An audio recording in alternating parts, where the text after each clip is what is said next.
ആലപ്പുഴയിൽ 1.5 വയസ്സുകാരന് അമ്മയുടെ സുഹൃത്തിന്റെ മർദ്ദനം. 1.5 വയസ്സുകാരൻ കൃഷ്ണജിത്തിനെ വണ്ടാനം മെഡിക്കൽ കോളേജിൽ പ്രവേശിപ്പിച്ചു. വിവരങ്ങളുമായി ഷാജഹാൻ ചേരുന്നുണ്ട്. ഷാജഹാൻ, കുട്ടിയെ മുൻപും മർദ്ദിച്ചതായി വിവരങ്ങൾ ലഭിക്കുന്നുണ്ടോ? ഇതിനെതിരെ പോലീസ് കേസ് എടുത്തിട്ടുണ്ടോ?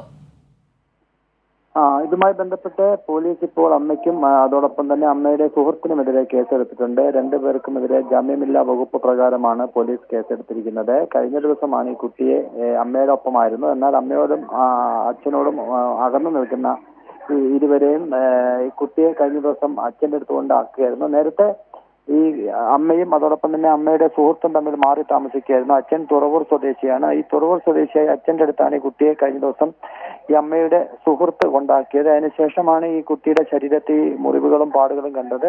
പിന്നീട് ഉടൻ തന്നെ ആശുപത്രിയിലേക്ക് മാറ്റുകയായിരുന്നു. കൈക്ക് ഒടിവുണ്ട് എന്നാണ് പോലീസ് പറയുന്നത്. കുട്ടിയോട് പോലീസ് ഈ കുട്ടിയുടെ അച്ഛന്റെ മൊഴി എടുത്തിട്ടുണ്ട്. സംഭവവുമായി ബന്ധപ്പെട്ട് അമ്മയെയും അതോടൊപ്പം തന്നെ അമ്മയുടെ സുഹൃത്തിനെതിരെയും പോലീസ് കേസ് രജിസ്റ്റർ ചെയ്തിട്ടുണ്ട്.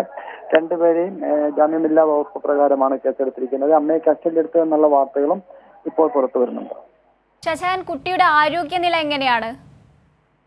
കുട്ടിക്ക് കാര്യമായ രീതിയിലുള്ള മുറിവുകളും പ്രശ്നങ്ങളും ഒന്നുമില്ല. പക്ഷേ എങ്കിലും ചതവിന്റെ പാടുകൾ, കുട്ടിയെ മർദ്ദിച്ചതിന്റെ ചതവിന്റെ പാടുകൾ ശരീരമാഗമനം, അതോടൊപ്പം തന്നെ കൈക്ക് ഒടിവുമുണ്ട്. ഇത് രണ്ടുമാണ്. മറ്റ് ആരോഗ്യ പ്രശ്നങ്ങളൊന്നും ഇല്ല എങ്കിലും ഈ 1.5 വയസ്സുള്ള കുട്ടിക്ക് ഇത്രയധികം ശരീരത്തിൽ മുറിവുകളും മറ്റും ഏറ്റതുകൊണ്ട് തന്നെ കുട്ടിയെ ആശുപത്രിയിലേക്ക് മാറ്റിയിരിക്കുകയാണ്.